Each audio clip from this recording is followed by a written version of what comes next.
Experience senior living inside Chennai from Elements starting at rupees 85 lakhs. Call 9790399039.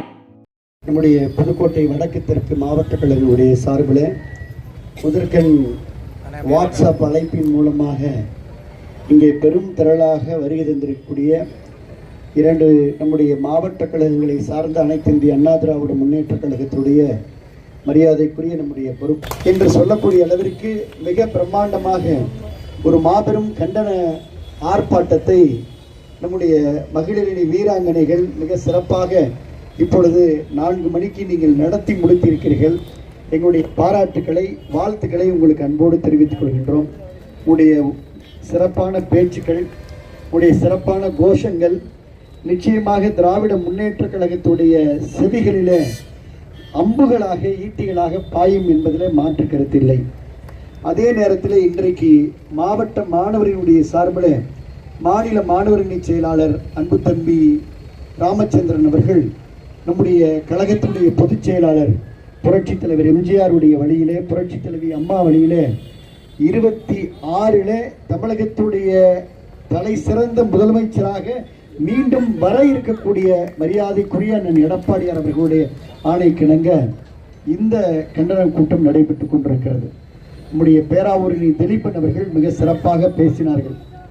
சட்டமன்றத்திலே இந்த நீட்டை பற்றி பலமுறை அழுத்தமாக மட்டுமல்ல, ஆழமாக மட்டுமல்ல, அவர்களுடைய காதிலே உரைக்கின்ற அளவிற்கு ரொம்ப ஸ்ட்ராங்கா இந்த விஷயத்தை நம்ம எடுத்து சொல்லியிருக்கிறோம்.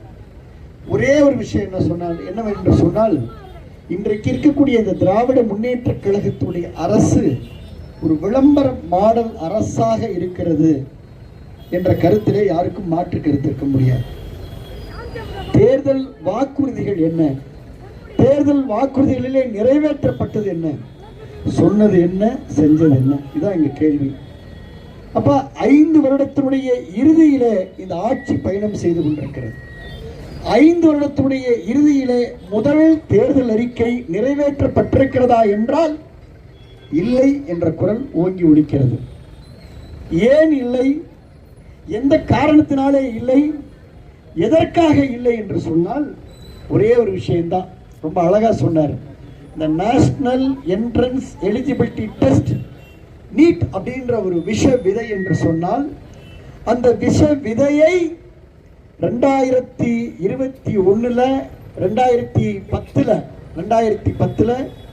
டிசம்பர் மாதம் 21/10/2010 அந்த விஷ விதையை தமிழகத்திலே விதைத்தது காங்கிரஸ் அரசு. அப்பொழுது கூட்டணியாக இருந்த பொழுது, திராவிட முன்னேற்ற கழகம் கூட்டணியாக இருந்த பொழுதுதான் அந்த விஷ விதை விளைக்கப்பட்டது.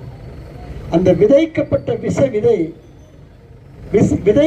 விஷ விதை செடியாக மலர்ந்து மரமாக வளர்ந்து இன்றைக்கு எல்லோரையும் பாதிக்கிறது என்று சொன்னால் விதை விதைத்தவர்கள் தானே அதற்கு பொறுப்பாக முடியும். யார் இந்த நீட் நோட்டிபிகேஷனை முத இந்தியாவில் போட்டதுன்னு சொன்னா காங்கிரஸ் ஆட்சி. அப்பொழுது திராவிட முன்னேற்ற கழகம் கூட்டணியாக இருந்தது. இது எல்லாருக்கும் தெரிந்த உண்மை. அதுதான் புரட்சி தலைவி அம்மா அவர்கள் பாளையங்கோட்டையில் நடந்த அதிமுக மாநாட்டில் இந்த திராவிட முன்னேற்ற கழகம் நீட் விஷயத்துல தும்ப விட்டுட்டு வாழை பிடிக்கிறாங்கன்னு சொன்னாங்க. தும்ப விட்டுட்டு வாழை பிடிக்கிறாங்கன்னு சொன்னாங்க. ஆட்சியில் இருந்த பொழுது தும்பையே பிடித்திருந்தால் இந்த நீட் இன்றைக்கு வந்திருக்காது. இந்த ஆட்சி இந்த 4 ஆண்டுகள் பொறுப்பேற்று 5வது வருஷம் போயிட்டு இருக்க இந்த நேரத்தில் இதுவரைக்கும் 21 பேர் மாணவ மாணவிகள் இங்கே மரணம் அடைந்திருக்கிறார்கள், தற்கொலை செய்திருக்கிறார்கள், தங்கள் இன்னுயிரை மாற்றி இருக்கிறார்கள். இதற்கு ஒரு அஞ்சலி செலுத்தக்கூடிய நிகழ்ச்சி தான் இங்கே மாணவர்களுடைய சார்பில் ஏற்பாடு செய்யப்பட்டிருக்கிறது. நான் உங்களுக்கு அன்போடு தெரிவித்துக் கொள்வது, இதற்கு காரணம், இந்த இன்னுயிரை அவர்கள் மாய்த்ததற்கு காரணம் பொறுப்பேற்க வேண்டிய அரசு, திராவிட முன்னேற்ற கழகத்துடைய அரசு. காரணம் என்னவென்று சொன்னால் அண்ணன் எடப்பாடியார் அவர்கள் இதை உச்ச நீதிமன்றத்தில் இன்றைக்கு மிகப்பெரிய சட்ட போராட்டம் நடத்தி அதே போல தீர்மானத்தை நிறைவேற்றி அதை விலக்கு பெறுவதற்கு அதிமுக ஆட்சியிலே மிக கடுமையாக முயற்சி செய்தோம். உச்ச நீதிமன்ற வழக்கு காரணமாக அந்த வழக்கை தொடுத்தவர் யார் தெரியுமா? யார் தொடுத்தா? இந்த வழக்கை தொடுத்தது யாரு? நளினி சிதம்பரம். காங்கிரஸ், எந்த காங்கிரஸ் கொண்டு வந்ததோ, எந்த காங்கிரஸ் நீட்டை கொண்டு வந்ததோ, எந்த காங்கிரஸ் திமுகவோட கூட்டணி சேர்ந்ததோ, அதே காங்கிரசுடைய முன்னாள் மத்திய அமைச்சர் ப. சிதம்பரத்துடைய மனைவி நளினி சிதம்பரம் தான் இந்த நீட்டுக்கு ஆதரவாக வாதாடி அதிலே வெற்றி பெற்று தமிழ்நாட்டிலே நீட் இனி தலை காட்டாது என்று பத்திரிகைகளிடத்திலே ஊடகத்திலே பேட்டி கொடுத்தவர் நளினி சிதம்பரம் அவர்கள். ஆக இதையெல்லாம் வரலாறு மறந்தும் விடக்கூடாது. எந்த காலத்திலையும் இதை நாம் மக்கள் மறக்கவும் நாம் விடக்கூடாது. ஆக இதுதான் காரணம். அப்பொழுது திராவிட முன்னேற்ற கழகம் எதிர்க்கட்சியில் இருந்தது.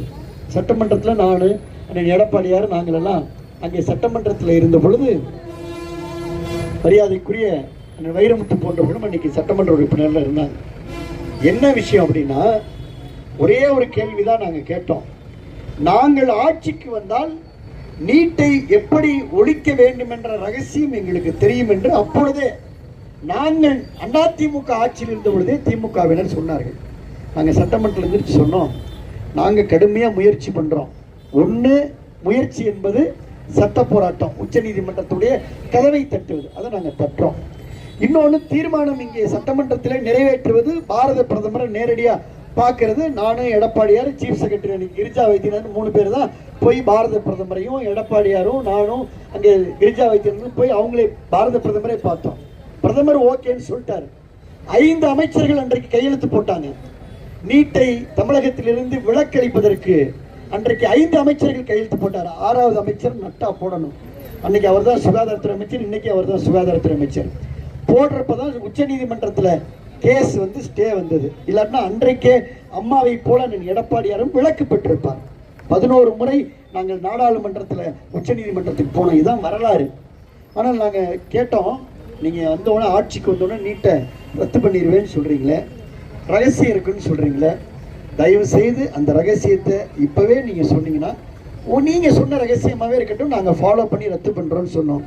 இல்லை நாங்கள் இது இப்போ சொல்ல மாட்டோம், நாங்கள் ஆட்சிக்கு வந்தோன்னே அந்த ரகசியத்தை நாங்கள் சொல்லுவோம், நாங்கள் நீட் ரத்து பண்ணுவோம்னு சொன்னாங்க. அதுக்கப்புறம் அவங்க என்ன சொன்னாங்கன்னா, ஆட்சிக்கு வந்த உடனே ஒரே கையெழுத்தில் நீட் ஒழிக்கப்படும் சொன்னாங்க. சொன்னாங்களா இல்லையா? சொன்னாங்களா இல்லையா? தேர்தல் அறிக்கையில் சொன்னாங்களா சொல்லலையா? தேர்தல் பிரச்சாரத்தில் சொன்னாங்களா இல்லையா? ஆட்சிக்கு வந்தவுடன் ஒரே கையெழுத்தை நீட்டை ஒழிப்பேன்னு சொன்னாங்களா சொல்லலையா? அதை ஏன் ஒழிக்கலைன்றதான் நம்ம கேள்வி. அதுக்காக தான் இந்த ஆர்ப்பாட்டம், அதுக்காக தான் இந்த போராட்டம், அதுக்காக தான் இந்த மெழுகுவர்த்தி ஏற்றி அஞ்சலி போராட்டம்.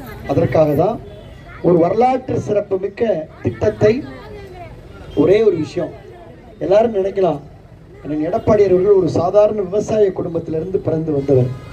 ஆனால் இந்தியாவில் எத்தனை மாநிலம் இருக்கு, எத்தனை கவர்னர் இருக்கிறாங்க. ஆனால் அன்றைக்கு நீங்கள் எழுதி வைத்துக் கொள்ளுங்கள், நான் தான் அன்னைக்கு முத சரியா மாலை 4 மணி இருக்கும், 4 மணிக்கு 7.5% அந்த ஃபைலில் கையெழுத்து போட்டுட்டு நேராக அண்ணன் எடப்பாடியார் அவர்களுடைய இல்லத்திற்கு சென்று ஒரே 5 நிமிஷத்தில் அண்ணன் எடப்பாடியார்கிட்ட கையெழுத்து வாங்கிட்டு நாங்கள் விமான நிலையத்தில், நேராக விமான நிலையத்திலிருந்து அன்றைக்கு தேவர் ஜெயந்திக்காக நாங்கள் போய் மதுரையில் இறங்குறோம். இறங்குறதுக்குள்ளாரையும் பத்திரிகையில் மிகப்பெரிய அதிர்வலை ஓடியது. என்ன ஓடியது? இந்தியாவில் தமிழ்நாட்டில் ஒரு மாநில முதலமைச்சராக இருக்கக்கூடிய அண்ணன் எடப்பாடியார் அவர்கள் தனக்கு இருக்கக்கூடிய ஆர்டிகல் 162 கீழே ஆளுநர் கையெழுத்திடாமலே ஒரு தீர்மானத்தை நிறைவேற்றி ஒரு சட்டத்தை கொண்டு வந்த வரலாறு இருக்கிறது என்று சொன்னால் எடப்பாடியாருக்கு மட்டும்தான் அந்த வரலாறு. அவ்வளவு பெரிய நெஞ்சுறுதியோடு ஆளுநர் கையெழுத்திடாமலே தமிழகத்திலே முதன்முறையாக இயற்றப்பட்ட சட்டம் ஏழை வயிற்றிலே பால் வார்க்கின்ற 7.5% இடஒதுக்கீடு திட்டம். இன்னைக்கு 3666 பேருக்கு மேலே MBBS BDS இந்த மாநிலத்திலே படித்துக் கொண்டிருக்கிறார் என்று சொன்னால், டாக்டர் உருவாகி கொண்டிருக்கிறார் என்று சொன்னால், அண்ணன் எடப்பாடியார் அவர்கள் கொண்டு வந்த மகத்தான திட்டம், அன்றைக்கு சுகாதாரத்துறையின் கீழே போடப்பட்ட அரசாணை, இதுதான் இன்னைக்கு நிலைமை. அவ்வளவு பெரிய மகத்தான திட்டத்தை கொண்டு வந்தது அண்ணன் எடப்பாடியார் அவர்கள். ஆனால் இன்றைக்கு திராவிட முன்னேற்ற கழகம் இதுவரை, இன்னைக்கு கூட நான் ரொம்ப பத்திரிகை ஊடகத்துறை நண்பர்களுக்காக ஒரு செய்தியை சொல்லுகின்றேன். 7.5% இடஒதுக்கீடுல அவங்க எந்த ஃபீஸும் கட்டக்கூடாது. புதுக்கோட்டை மெடிக்கல் காலேஜில் ஒரு மாணவியோ மாணவனியோ படிக்கிறாங்கன்னா 13,500 ரூபா ஃபீஸ். எவ்வளவு? 7.5% நம்ம இந்தியாவில் முத 100 சீட்டுக்கு மேலே 150 சீட்டை கொண்டு வந்தது நம்ம ஆட்சி. அப்போ 1011 மெடிக்கல் காலேஜுக்கு திமுக ஆட்சியாக இருந்தால் 11 மெடிக்கல் காலேஜுக்கு 1100 சீட்டு வரும். நம்ம 1650 சீட்டு கொண்டு வந்தோம். இதில் 7.5% இடஒதுக்கீடு இந்த திட்டத்தில் அவங்களுக்கு ஃபீஸே கட்டக்கூடாது. புக்கு நோட்டுக்கு அரசாங்கம் பே பண்ணிடும், பணம் அரசாங்கம் பே பண்ணிடும். அவர் சொன்னது போல அழகா சொன்னார் நம்முடைய நீங்க சதன் பிரபாகர். 2 லட்சம் 3 லட்சம் பணத்தை அரசாங்கம் கட்டிடும். எல்லா பணத்தையும் ஃபுட்டு பில்லு மெஸ் பில்லு உட்பட 1 ரூபா செலவு இல்லாமல் அவங்க படிக்கணும். ஆனால் இன்றைக்கு என்ன நடந்து கொண்டிருக்கிறது என்று சொன்னால், இந்த அரசாங்கம் பணம் தாமதமாக கொடுக்கணும், அரசாங்கத்திலிருந்து பணம் வந்தோன்னே நீங்கள் உங்களுக்கு திருப்பி தரோன்னு சொல்லிட்டு 7.5 உள்ள நுழையிற மாணவர்கள்ட்ட பணம் வசூலிப்பதாக செய்திகள் வருகிறது. இது பாயிண்ட் நம்பர் 1. பாயிண்ட் நம்பர் 2, அன்னைக்கு 7.5 ஜாயின் பண்ணவங்க இன்னைக்கு தான் அவங்க பிடிஎஸ்ஸை முடிக்கிறாங்க. எம்பிபிஎஸ் முடிக்கிறதுக்கு 6 மாதம் இருக்குது. பிடிஎஸ் முடிக்கிறப்ப ஹவுஸ் சர்ஜனில் இப்போ 2,50,000 ரூபா அவங்க பணம் கட்டணும்னு இன்னைக்கு சில கல்லூரிகள் அவர்களை வற்புறுத்துகிறார்கள். இது குறித்து அரசாங்கத்திட்ட நாங்கள் சட்டமன்றத்தில் கவன ஈர்ப்பு தீர்மானம் கொடுத்து இதுவரைக்கும் சுகாதாரத்துறையில் அந்த கவன ஈர்ப்பு தீர்மானம் எடுக்கல. 2.5 லட்சம் இப்போ பணம் கட்ட சொல்றாங்க. இதுதான் இந்த அரசினுடைய நிலைமை. இதையெல்லாம் நாங்கள் வன்மையாக கண்டிக்கின்றோம். இந்த தங்களுடைய இன்னொரு மாய்த்த இந்த மாணவ மாணவிகளுக்கு அனைத்து இந்திய அண்ணா திராவிட முன்னேற்ற கழகத்துடைய சார்பில் எங்களுடைய கண்ணீர் அஞ்சலியை செலுத்துகின்றோம். இந்த குடும்பத்திற்கு நீண்ட மன வலிமையை அளிக்க வேண்டும். அடுத்தடுத்த குழந்தைகள் 7.5% திட்டத்தின் மூலமாக அவர்கள் மருத்துவராக வேண்டும், அவருடைய கனவு நிறைவேற வேண்டும் என்று எல்லாம் வல்ல இறைவனை வேண்டி அனைத்து இந்திய அண்ணா திராவிட முன்னேற்ற கழகத்துடைய பொதுச் செயலாளர், வருங்கால தமிழகத்துடைய முதலமைச்சர் எடப்பாடியார் அவருடைய நல்லாட்சி உங்க எல்லாருக்கும் தெரியும்.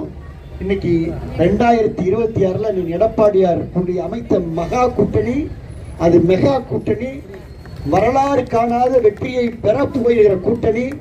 எல்லோருக்கும் 2026 மிகப்பெரிய எதிர்காலம் இருக்கிறது. மக்களுக்கும் இருக்கிறது, பொதுமக்கள் ஏழை எளிய மக்களுக்கு இருக்கிறது, தொழிலாளிக்கு இருக்கிறது, பாட்டாளிக்கு இருக்கிறது. இந்நல்லாட்சி எம்ஜிஆர் ஆட்சி, அம்மாவுடைய ஆட்சி மலர இருக்கிறது என்ற கருத்தை அன்போடு சொல்லி கோஷங்களை இங்கே மிக சிறப்பாக இங்கே மாவட்ட மாணவர்களுடைய சார்பில் அவர்கள் முழங்குவார்கள். நீங்கள் எல்லாம் முழு ஒத்துழைப்பு கொடுக்கணும். இங்கே இந்த நிகழ்ச்சிக்கு மிக சிறப்பாக ஏற்பாடு செய்த தம்பி முகமது அவர்களுக்கும், அதே போல தம்பி சுதாகர் அவர்களுக்கும், அதே போல நகர